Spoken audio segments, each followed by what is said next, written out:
बांग्लादेश में हिंसा के बीच अल्पसंख्यक अधिकारों के संरक्षण व देश में बढ़ती रेप की घटनाएं रोकने को सख्त कानून की मांग।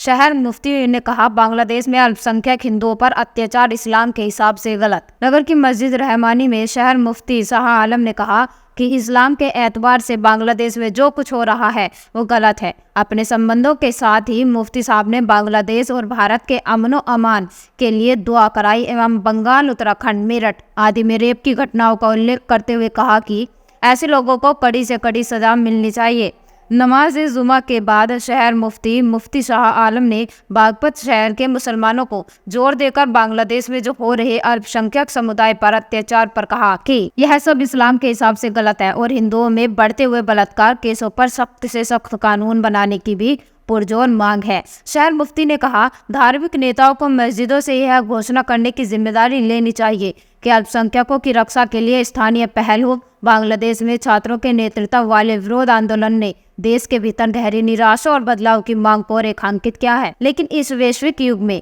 यह आंदोलन अल्पसंख्यक अधिकारों की रक्षा और बहुधार्मिक समाज में सांप्रदायिक सद्भाव बनाए रखने की आवश्यकता पर भी प्रकाश डालता है। शहर मुफ्ती ने जोर देकर कहा कि बांग्लादेश के नागरिक समाज, बुद्धिजीवी और आंदोलनरत छात्रों की यह नैतिक जिम्मेदारी है कि आंदोलन की आड़ में मुल्क के कमजोर और अल्पसंख्यक वर्ग के साथ किसी भी प्रकार की कोई ज्यादती ना हो। अभी तक के इतिहास से मानवीय सभ्यता ने यही सीखा है कि लोकतंत्र की सबसे उत्तम राजनीतिक सामाजिक व्यवस्था है और लोकतंत्र एक आयामी नहीं हो सकता कि जिसमें केवल बहुसंख्यकों के हित में ही न्यायपूर्ण समाज की आकांक्षा हो और वंचित कमजोर अल्पसंख्यकों के अधिकारों की कीमत पर मुल्क को आगे बढ़ाया जाए। लोकतंत्र कंप्लीट पैकेज देता है जिसमें सामाजिक, आर्थिक, राजनीतिक, लोकतांत्रिक व्यवस्था, सामाजिक न्याय और धर्मनिरपेक्षता मुख्य घटक होते हैं।